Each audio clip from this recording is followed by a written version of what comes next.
Secunderabad assembly నియోజకవర్గంలో కాంగ్రెస్ పార్టీకి పెద్ద ఎదురుదెబ్బ తగిలింది. పీసీసీ అధ్యక్షుడు రేవంత్ రెడ్డి సికింద్రాబాద్లో రోడ్ షో నిర్వహించి కాంగ్రెస్ పార్టీ శ్రేణులను ఉత్సాహపరిచేందుకు ప్రయత్నించి 24 గంటలు గడవక ముందే సికింద్రాబాద్ కాంగ్రెస్ పార్టీకి చెందిన ముఖ్య నేతలందరూ మూకుమ్మడిగా బీఆర్ఎస్లో చేరారు. పార్టీని వీడిన వారిలో సీనియర్ నాయకుడు నోముల ప్రకాష్ రావుతో పాటు సికింద్రాబాద్ కాంగ్రెస్ పార్టీ ఏ బ్లాక్ కమిటీ అధ్యక్షుడు జగదీశ్వర్, బి బ్లాక్ కమిటీ అధ్యక్షుడు ప్రవీణ్ లాల్ కూడా ఉన్నారు.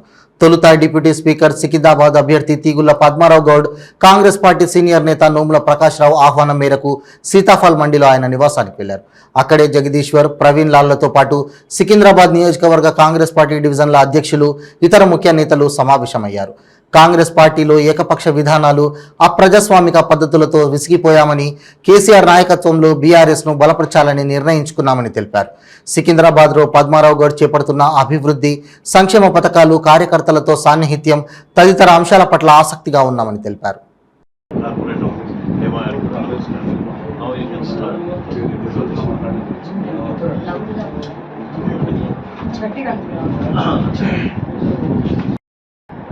నాకైతే శుభదినం అనుకుంటున్నాను. ఒక 6 నెలలు నుంచి మేము నిజంగా కాంగ్రెస్లో జాయిన్ అయ్యి అన్న మీద అలిగిపోయినాం తప్ప అన్నంటే మాకు ప్రేమను ఎప్పుడైనా. మేము ఈరోజు కూడా నాకు కూడా ఒక ఆశ ఉంటుంది. 30 సంవత్సరాల నుంచి చేసే ప్రయత్నంలో భాగంగా మొన్న నేను అసెంబ్లీ సీట్ కోసం కాంగ్రెస్ తరఫున ప్రయత్నం చేసిన మాట వాస్తవమే. కానీ అక్కడ నాకు దక్కలేదు. తిరిగి నా సొంత గుడికి, మా అన్న ఇంటికి మళ్ళా వచ్చేసిన అని సొంతంగా మేము ఆయన దగ్గరికి వచ్చినాం. ఆయన కూడా అదేవిధంగా మమ్మల్ని ఆదరించిండు. ఒక 8 ఇయర్స్ బ్యాక్ కూడా మేము ఆయన చెప్పినట్టే విన్నాం. 8 ఏళ్ల నుంచి కూడా ఆయన మాట మేము జవదాటలేదు. కానీ మనిషిగా నాకు కూడా చిన్న స్వార్థం ఉంటుంది, ఏమన్నా కావాలి అని. అదే ప్రయత్నంలో ఖచ్చితంగా ప్రతి ఒక్కరు ఉండాలి కూడా. అదే ప్రయత్నంలో భాగంగా నేను కాంగ్రెస్లో జాయిన్ అయ్యి కాంగ్రెస్ వాళ్ళు ఇచ్చిన హామీ అష్యూరెన్స్తోనే నేను వెళ్ళినా. అయినా అక్కడ నాకు ఏదో జరిగింది.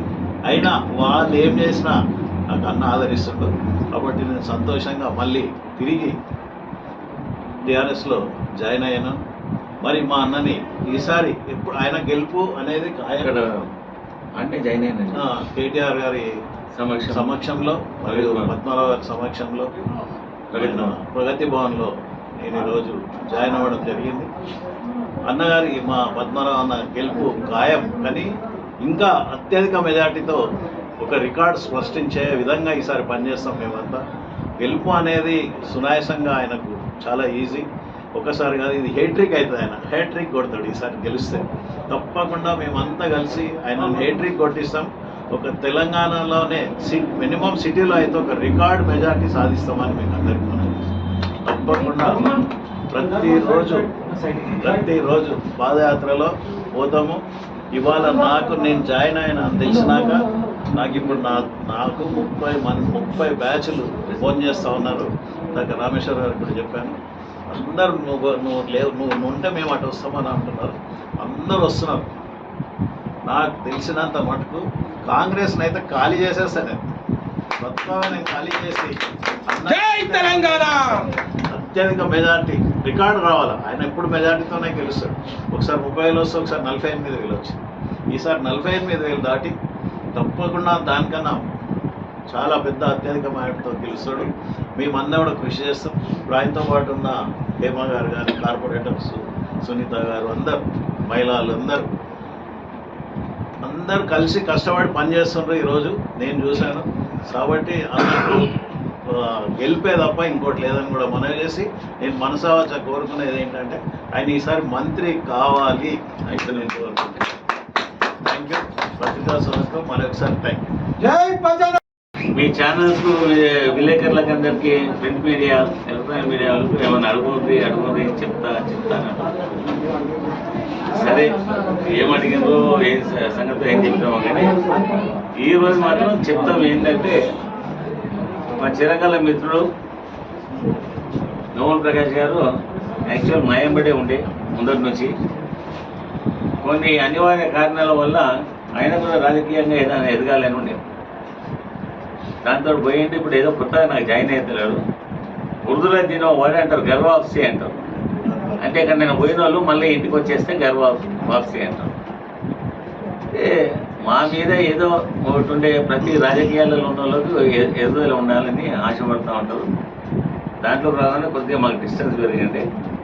ఈ మధ్యకాలంలో సికింద్రాబాద్ శాసనసభ కాంగ్రెస్ పార్టీగా తీవ్ర ప్రయత్నాలు చేసింది ఆయన కూడా.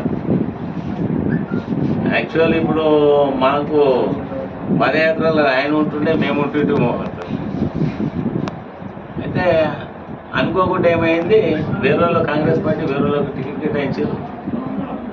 నేను ముందు నుంచి ఉన్నోనే ఖచ్చితంగా నాకంటే ముందు ఇక్కడ ఆయన ఎంబడి ఉంటోళ్ళకి అందరూ చెప్పాడు, నేను అన్నెంబడి పని చేస్తా, అన్నెంబడి ఉంటాను. సరే, రాజకీయ ఎదుగుదల కూడా కొద్దిగా అవసరం ఉంటుంది కదా ఎవరికి. జనం మధ్యలో తిరగటోళ్ళకు రాజకీయ ఎదుగుదల కూడా ఆశిస్తూ ఉంటారు. దాంట్లో ఏదో కొత్తదనం వెళ్ళి ఈరోజు ఉదయం క్యాంప్ ఆఫీస్ తీసుకుపోయినాం. మా వర్కింగ్ ప్రెసిడెంట్ తోటి అక్కడ కనిపించేసి ఆయనతో కన్వే చేయించుకున్నాం. ఇక వాళ్ళిద్దరు ఏదో మాట్లాడుకున్నారు, నేను చెప్తే బాగుండేది ఇక్కడ, ఏదో మాట్లాడుకున్నారు. సరే, అది ఎత్తుసీరి సంగతి అని మళ్ళీ ఆర్గనైజేషన్లో రీజాయిన్ అయ్యిండు. అయ్యేసి ఈరోజు పాదయాత్రలో పార్టిసిపేట్ చేశారు. ఈరోజు కాంగ్రెస్లో ఏ బ్లాక్ అధ్యక్షుడు, బి బ్లాక్ అధ్యక్షుడు, ముగ్గురు డివిజన్ ప్రెసిడెంట్స్ అందరూ కలిసి మూకుమ్మడిగా, అంటే సగం కాంగ్రెస్ ఈరోజు జాయిన్ అయిపోయాను అనుకుంటా. బహుశా మీకు కూడా అందరూ చేస్తాం. జగ్గు కూడా బ్లాక్ అధ్యక్షుడు, బ్లాక్ ప్రెసిడెంట్ కదా. వాళ్ళందరూ ముగ్గురు డివిజన్ ప్రెసిడెంట్స్, ఇద్దరు బ్లాక్ అధ్యక్షుడు తీసుకొని టీఆర్ఎస్ పార్టీలో జాయిన్ అయ్యాడు. టీఆర్ఎస్ పార్టీతో పాటు నాకు కూడా కొద్దిగా ఇంకా రేటు పెరిగినట్టు అయిపోయింది, బలం పెరిగింది. ముందు నుంచే చాలామంది బిట్స్ గిట్స్ నుంచి అడుగుతా ఉన్నారు, నాకు చెప్తా ఉన్నారు ఎవరు అసలు పెట్టుకెడదామంటే దొరకలేరు అని చెప్తా ఉన్నారు. ఇప్పుడు ఆయనతో కూడా దొరకదు అనుకుంటే ఏమి ఇస్తారో అని నేను అడిగితే చెప్తా ఉన్నారు, ఏమి ఇచ్చేయలేదు, అసలు పెట్టలేదు మాకు సికింద్రాబాద్లో. ఈ రోజుతో ఏమైంది, అది కూడా ఆయనతో క్లోజ్ అయిపోయింది. ఈ ఆర్గనైజేషన్లో సీరియస్గా పనిచేస్తాడు. ఇక మమ్మల్ని వదిలేసి ఇప్పుడే కానీ ఇంకా ముందే కానీ ఇక్కడ పోయే ప్రసక్తే ఉండదు. ఆ ఆలోచన ఉంటే కూడా ఆయన ఇంట్లో కూకుంటే బెస్ట్ అని నా సలహా మాత్రం ఇస్తాను. నేను పోనీయా, ఇన్ కేసు ఏదైనా అటువంటివి కావద్దని నా భగవంతుని ప్రార్థిస్తా ఉన్నాం. పోవడానికి బహుశా ఆయన కూడా. దాంతో సికింద్రాబాద్ సగం ఖాళీ అయిపోయింది. మా శక్తి మళ్ళీ వీళ్ళ శక్తి అంతా కలిసేసి రేపు భారీ మెజార్టీతో సికింద్రాబాద్ శాసనసభ నియోజకవర్గంలో టీఆర్ఎస్ విజయ పతాకాన్ని ఎగరేస్తూ ఉన్నది. ముందే చెప్పినా నేను లాస్ట్ టైం దానికంటే ఒక కనీసం 5-10 పెంచుకునే ప్రయత్నం చేస్తానని చెప్పి మీకు అందరికీ కూడా చెప్పినట్టు నేను ఈరోజు అది మాత్రం 100% అది ప్రూవ్ చేస్తాం. ఇక సగం కాంగ్రెస్ మా ఎంబడి వచ్చినాక ఇంకేముంటుంది, పోయాను ఏముంటుంది. ఎన్నికలలో ఏ పార్టీ అభ్యర్థి అయినా కానీ ఎవరే కానీ జనరల్గా ఏం చేస్తారంటే జనంతో కానీ నాయకులతో కానీ కొద్దిగా మూమెంట్స్ మంచిగా పెట్టుకొని 4 ఓట్లు ఎట్లా సంపాదించాలని చెప్పేసి ఆశపడుతూ ఉంటారు. అది ఎన్నికల అట్లుంటుంది ఎన్నికలంటే.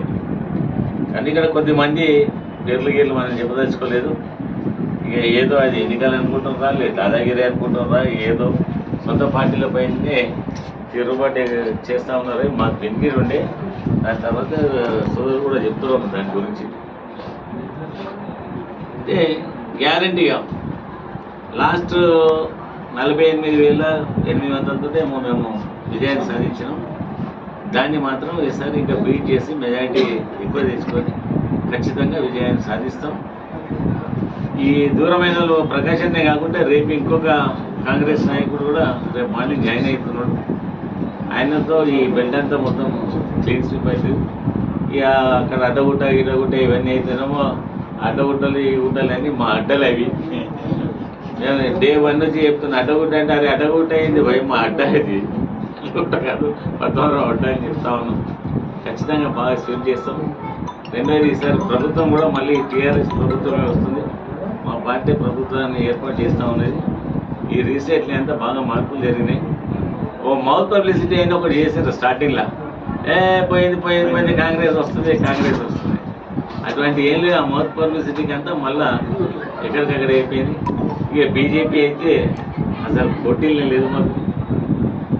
ఇక ఇక్కడనే కాదు, ఎంటైర్ తెలంగాణ స్టేట్లో బీజేపీ బాగా వీక్ అయింది. ఆ పార్టీని అయితే టీఆర్ఎస్ పార్టీ లెక్క పెట్టుకోవట్లేదు. ఉంటే ఏదైనా ప్రభుత్వాన్ని ఏర్పాటు చేసేది టీఆర్ఎస్ పార్టీ, ఉంటే పోటీ ఉంటే కాంగ్రెస్తో పోటీ ఉంటుంది తప్ప పోటీ అనేది సెకండరీ మాత్రం ఎవరో ఒకరు ఉంటుంది కదా, ఆ స్థానంలో కాంగ్రెస్ ఉంటుంది.